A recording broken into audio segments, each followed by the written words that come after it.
Philly special may be the most storied play in Eagles history, but on Sunday it was Philly who allowed some trickery in their shocking loss to Miami. On a 4th and 1, Dolphins holder Matt Hawk took a direct snap and shoveled pass to the wide open kicker. The Eagles defense allowed 37 points and 409 yards, and most importantly, Philly missed another chance to catch the Cowboys, who spent the weekend working out kickers after their Thanksgiving loss to Buffalo. So Shannon, how much faith do you have left in the Eagles to win these? I'm less confident than I was on Friday, but I'm still confident they can get it done. Friday, I was a 10. Right now, I'm at a 7. Okay. This was a big loss. They squandered the lead 28-14 with that defense. Fletcher Cox, Brandon Graham, Barnett, Curry, Jenkins in the secondary. That should be enough to hold up. Sure.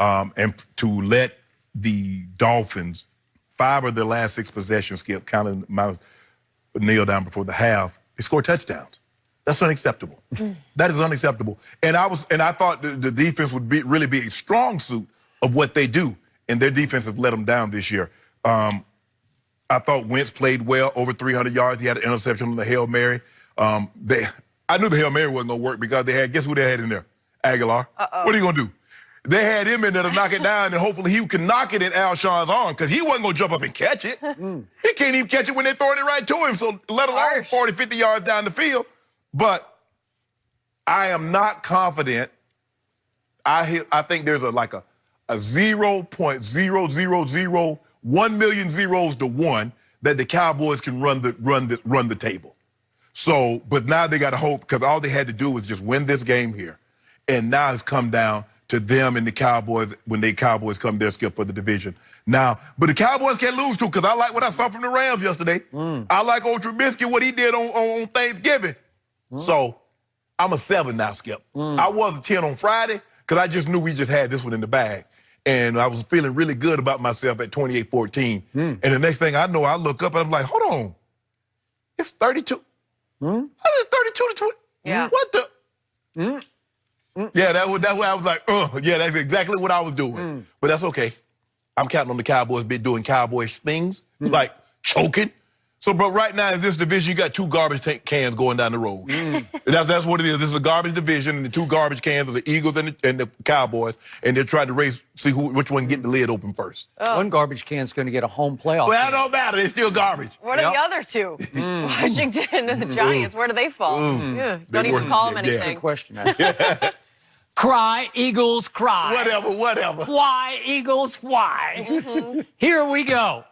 This, to me, was the most shocking outcome of the entire NFL season. I just didn't see this one coming. I got one better. Okay, but for what the circumstance was, when everybody shooed in the Eagles as the division champs, including me, because they had the easiest closing schedule in all the NFL, starting with the biggest cupcake on their closing schedule at Miami. And that happened. So the point is, we, as in my Cowboys, gave you, as in your Eagles, a Christmas present on Thanksgiving Day. That's an early Christmas present. And you took it right down to Miami and dropped it in the ocean. Splash. And you said Miami is tough. Remember what they did to Tom Brady last year? Yeah, that was last year. Tough. That was last year. The one. Remember what Lamar did to him on opening day in his hometown back in Miami? They're better than that now. Okay, I guess they did. They got rid of everybody, and now they're better than that. I don't know. But I said Friday, my Cowboys are done. And I meant it. And now I'm starting to think the Eagles are even more done than the Cowboys. And I'm reading stories all weekend that Jason Garrett is finally done as the head coach of the Dallas Cowboys. He's not done. Well, maybe he's not if his team runs through the door that the Eagles keep opening and runs right into a home playoff game and somehow wins the home playoff game. Crazier things have happened. True. But this might have been the craziest from my point of view, because I'm with you. I'm flipping back and forth on this one because I don't want to watch it, because I don't want to jinx it, because it got off to a horrendous start because Fitzmagic throws an interception on the second play of the game that immediately gives Wentz an easy touchdown. So it's 7-0, then it becomes 10-0. And they even onside kick to start the second half because they got nothing to lose. And they blow that, and all of a sudden, it's 28-14 early in the second half. And I thought, well, that's done, so I turn it off. You know, I'm going to watch this other game, I'm going to do this, and I'm going to do that. And all of a sudden, I'm looking at the score on my computer, and I'm like, what? Wait a sec. What just happened? That's what I was thinking, too. Go back. They gave up 23 unanswered points.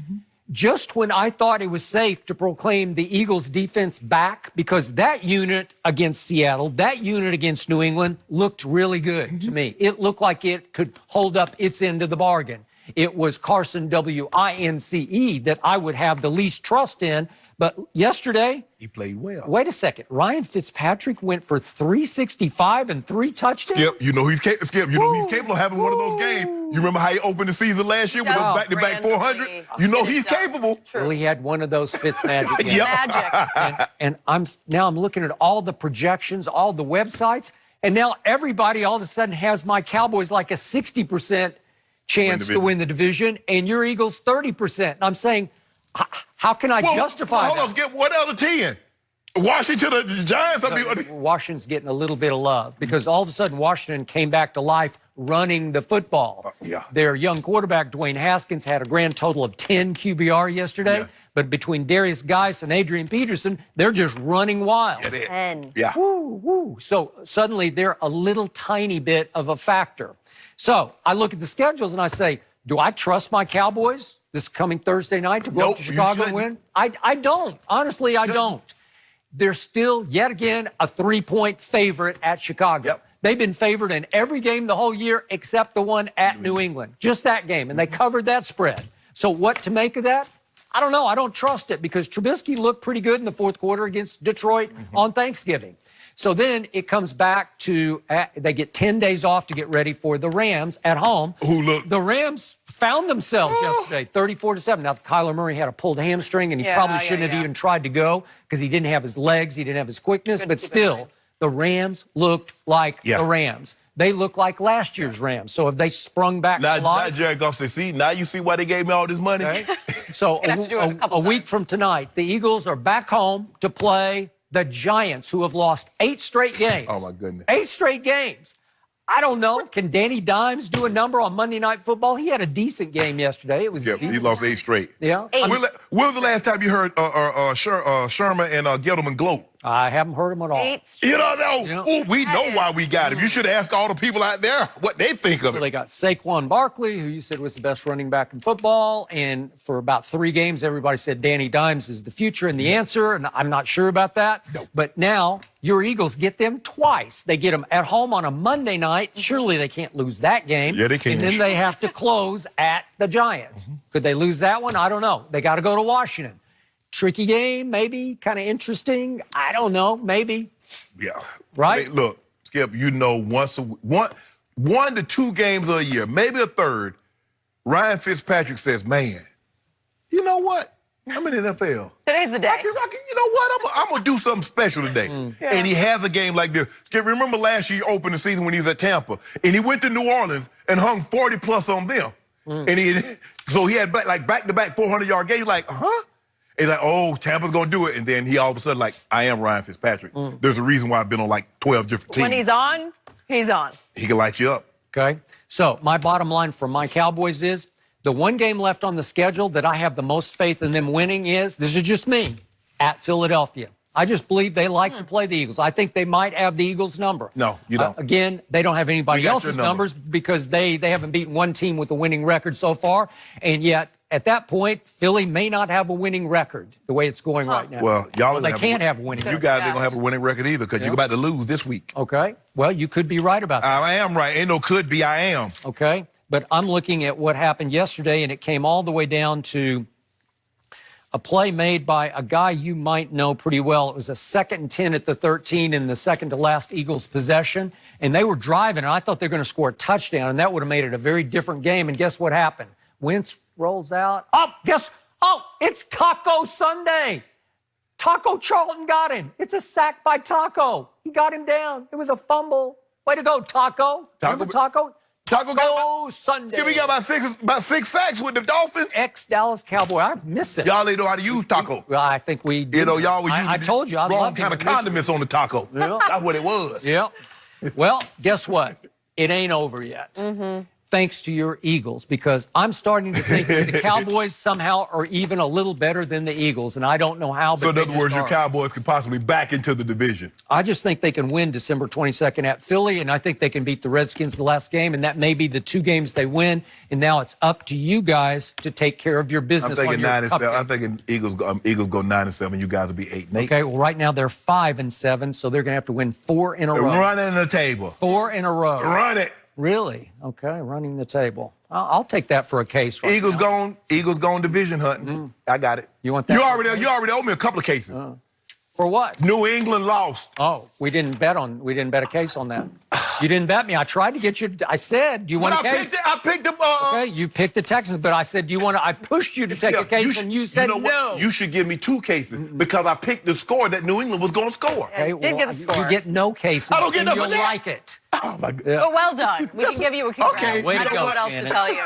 I mean, once in a while. You need to write the Eagles a thank you note. Yeah, so far, it's really been a long ways to go. No, you ain't writing nothing. You go, okay, all that cry, Eagles cry. I saw you smiling. Okay, I want you to remember that. All that cry, Eagles cry. The Beagles. The Beagles. You gonna remember that. You gonna remember that. Yeah. You remember that. Eagles, and they responded by going to Miami and losing to the Dolphins. Way to go. Okay. Thank you. Shall we talk about the Ravens? How about that?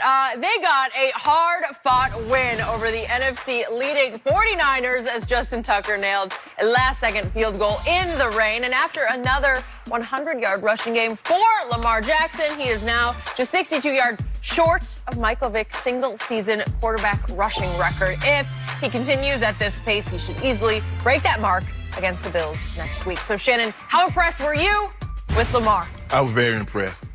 Given those conditions, Skip, I mean, it rained basically the whole entire game. I'm talking about heavy rain throughout the first 3 quarters.